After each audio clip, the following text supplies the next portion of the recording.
साथियों जय हिंद। मैं डॉक्टर संग्राम पाटिल इंग्लैंड से बोल रहा हूँ। साथियों, दो तरीके के सुर हमें देखने को मिल रहे हैं। कुछ लोग हैं आरएसएस बीजेपी के समर्थक जो जाहिर तरीके से ये कह रहे हैं कि मोदी जी को अगर 407, वो एकदम स्पॉट ऑन बोल रहे हैं, 407 अगर सीट लोकसभा में मिल जाती है तो मोदी जी संविधान बदल देंगे।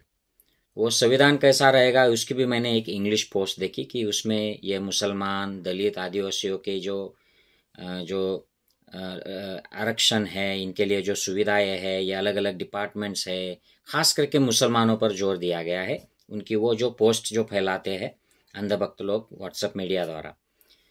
तो और भाजपा के कुछ बड़े नेताओं ने भी ये बोला है जाहिर तौर पर कि जैसे ही मोदी जी 400 पार हो जाएंगे हम इस संविधान को बदल देंगे, आरक्षण को मिटा देंगे। और आरएसएस और बीजेपी की विचारधारा रही है, ये बंच ऑफ थॉट से लेकर सावरकर, गोलवलकर, हेडगेवार सबके विचारधारा है। और हाल ही में कुछ नेताओं ने भी ये बोला है कि मनुस्मृति ही सबसे अच्छा ग्रंथ है। हमारे महाराष्ट्र में एक आरएसएस प्रचारक है, बड़ा प्रभावी बूढ़ा आदमी है, सब जगह जहर फैलाते रहता है। उसने भी कहा था कि ये सबसे बढ़िया ग्रंथ है और यही हमारे देश की आचार संहिता होनी चाहिए, ग्रंथ होना चाहिए। तो एक जगह एक तरफ लोग हैं आरएसएस बीजेपी वाले जो हमें बता रहे हैं कि हम इसलिए बीजेपी को, मोदी जी को चुन के लाना जरूरी है हमें कि ताकि वो हिंदू राष्ट्र की संविधान ला सके। आपका जो आज का बीजेपी बाबा साहब अम्बेडकर का जो संविधान है उसको मिटा सके और मनुस्मृति पर आधारित हिंदू राष्ट्र की संविधान आ जाए। और दूसरी तरफ योगी आदित्यनाथ हैं, ये चीफ मिनिस्टर है उत्तर प्रदेश के, हमारे देश का सबसे बड़ा स्टेट है जहाँ से सबसे ज़्यादा लोकसभा की सीटें आती है। तो इस स्टेट का ये फायर ब्रांड हिंदुत्व नेता है। ये कहता है कि अगर कांग्रेस चुनकर आ गई तो कांग्रेस ये शरिया का कानून देश में लगा देगी, यानी कि संविधान मिटा देगी। तो एक तो अगर बीजेपी आ गई तो हम मनुस्मृति पे में आ जाएंगे जो पिछले 2000 साल से हमारे ऊपर राज कर रही है, आज भी करती है। क्योंकि आज भी अगर हम कुछ सोचते हैं तो सामाजिक हो या पॉलिटिकल हो या कुछ भी हो, धार्मिक हो, तो उसमें वर्ण आ जाता है, कास्ट आ जाता है, लिंग आ जाता है, ये सारा आ जाता है जो मनुस्मृति के अनुसार होता है। और दूसरी तरफ ये जो बता रहे हैं कि अगर कांग्रेस आ गई तो शरिया कानून आ जाएगा। अब कांग्रेस ने ये कभी नहीं कहा है, उनके घोषणा पत्र में ये कभी नहीं है। और हमारा आज का जो संविधान है, बाबा साहब अम्बेडकर ने जो लिखा है, जिसके वो शिल्पकार है, ये भी कांग्रेस के ही लोगों ने उनको एक अपॉर्चुनिटी दिया और उन्होंने वो बनाया है। ये ऐतिहासिक तथ्य है।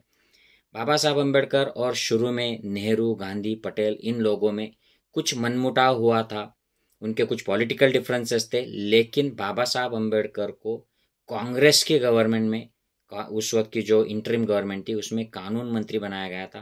फर्स्ट गवर्नमेंट में वो कानून मंत्री थे, वो घटना के समिति के इम्पोर्टेंट मेंबर थे, वो चेयरमैन थे उस जो बॉडी के, और उन्होंने ही संविधान मेनली उसको ओवरसी किया था, लिखा था और बनाया था। तो कांग्रेस ने कभी भी मनुस्मृति के आधार पर या शरिया के आधार पर या कोई भी धार्मिक ग्रंथ के आधार पर संविधान बनाने की कल्पना भी नहीं की थी। ये कल्पना पाकिस्तान ने की थी और उनको शरिया के लॉस के आधार पर जो बना हुआ है संविधान है वो चाहिए था और उन्होंने अपना अलग देश बना लिया, ये बात अलग है। लेकिन कांग्रेस को ये नहीं चाहिए थी।